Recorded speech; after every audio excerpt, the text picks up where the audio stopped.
नवरात्रि का समय चल रहा है और पूरे देश में बड़े धूमधाम से नवरात्रि मनाई जा रही है। जहां कल नवमी को कन्या पूजन किया जाएगा, तो वहीं बिहार के भोजपुर से एक खबर आई है, जहां पर एक छोटी सी नवजात बच्ची को एक नाली में मरने के लिए छोड़ दिया गया। हालांकि सौभाग्य से बच्ची बच गई, क्योंकि जिस नाली में बच्ची को फेंका गया था, वहां एक औरत टॉयलेट के लिए गई तो उसे एक छोटी बच्ची की रोने की आवाज सुनाई दी। महिला को लगा कि शायद नाली के बगल में ही किसी महिला का प्रसव हो गया है, और बस यही देखने के लिए जब महिला वहां पहुंचती है तो उसे कुछ नहीं दिखाई देता, बल्कि एक छोटी बच्ची के रोने की धीमी धीमी आवाज सुनाई पड़ती है। अब नमस्कार, मैं नेहा चौधरी कैमरा पर्सन विशाल के साथ, और आप देख रहे हैं जनता जंक्शन।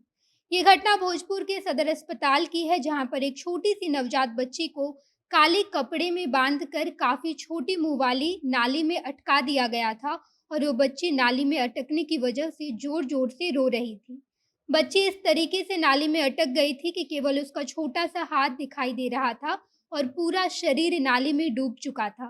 बच्ची की आवाज़ सुनकर जब महिला बच्ची के करीब गई, तो उसने देखा कि एक छोटा-सा हाथ नाली के ऊपर से दिखाई दे रहा है, तो वो दौड़कर अस्पताल की नर्स को बताती है कि उसने नाली में एक छोटी-सी बच्ची फेंकी हुई दिखाई दी है। ये सुनते ही अस्पताल की नर्स और गार्ड दोनों दौड़कर नाली के पास पहुंचते हैं, तो सचमुच में वहां पर एक नवजात बच्ची काले कपड़े में लपेटी हुई नाली में अटकी मिली, जिसके बाद नर्स और अस्पताल में मौजूद सभी स्टाफ ने मिलकर उस छोटी सी बच्ची को किसी तरह बड़ी मशक्कत से निकाला, ताकि उस छोटी सी नवजात बच्ची को कहीं चोट ना लग जाए। इस वजह से नर्स और अस्पताल के सभी कर्मचारी मिलकर धीरे धीरे बच्ची को नाले से निकाल रहे थे, और जब बच्ची पूरी तरह से नाले से निकल गई, तो वह बुरी तरह से गंभीर स्थिति में थी, यानी कि कई घंटों तक नाली में अटकने की वजह से बच्ची की हालत बहुत गंभीर हो गई थी, और उसे जल्दी से लेबर वार्ड में रखा गया। हालांकि बच्ची की सांसें तो चल रही थी, लेकिन अभी कुछ भी कहा नहीं जा सकता था, क्योंकि बच्ची की स्थिति काफ़ी गंभीर थी।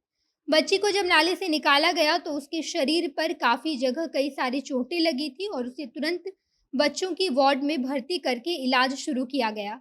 हालांकि इन सभी में एक बात जो सबसे अहम है, वो ये कि बच्ची को आखिर अस्पताल के शौचालय के पास किसने फेंका। अस्पताल के लोगों से जब इस बारे में पूछा गया, तो सभी ने कहा कि हमने नहीं देखा है। और अब ये सवाल सभी के जहन में है कि आखिर अस्पताल में ऐसा कैसे हो सकता है। इतनी सारी सुरक्षा व्यवस्था रहने के बावजूद बच्ची को कोई आकर अस्पताल की नाली में फेंक जाता है, और ऐसा करते हुए किसी ने देखा भी नहीं। इस संदर्भ में जब अस्पताल के प्रसूति विभाग की नर्स पूनम कुमारी से बातचीत की गई, तो उन्होंने बताया कि मेरे पास एक महिला जो कि अस्पताल में भर्ती थी, वो दौड़े-दौड़े आती है और मुझे कहती है कि उसने शौचालय के पास एक नाली में किसी बच्ची की रोने की आवाज़ सुनी है, जिसके बाद मैं उस महिला के साथ शौचालय के पास जाती हूँ, और सचमुच में वहाँ पर एक छोटी-सी बच्ची नाली में अटकी हुई थी।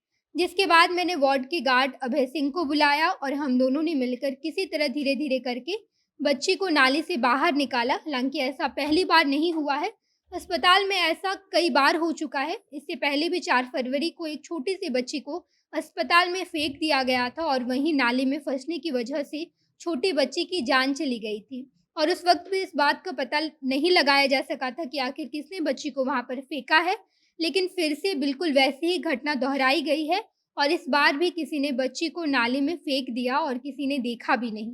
हालाँकि अस्पताल वालों का कहना है कि इस बच्ची का जन्म हमारे अस्पताल में नहीं हुआ है, क्योंकि अगर हमारे अस्पताल की बच्ची हुई होती, तो हमारे पास उसका रिकॉर्ड होता, लेकिन हमारे पास इस बच्ची का कोई भी रिकॉर्ड नहीं है। अब आखिर देखने वाली बात ये होगी कि पुलिस प्रशासन इस बात का पता कब तक लगाती है कि इस बच्ची को नाली के पास किसने फेंका है, और इस मामले में कब तक कार्रवाई होती है। बाकी आप इस बारे में क्या सोचते हैं, कमेंट बॉक्स में बताइएगा। आगे की खबरों के लिए जनता जंक्शन देखते रहिए। धन्यवाद।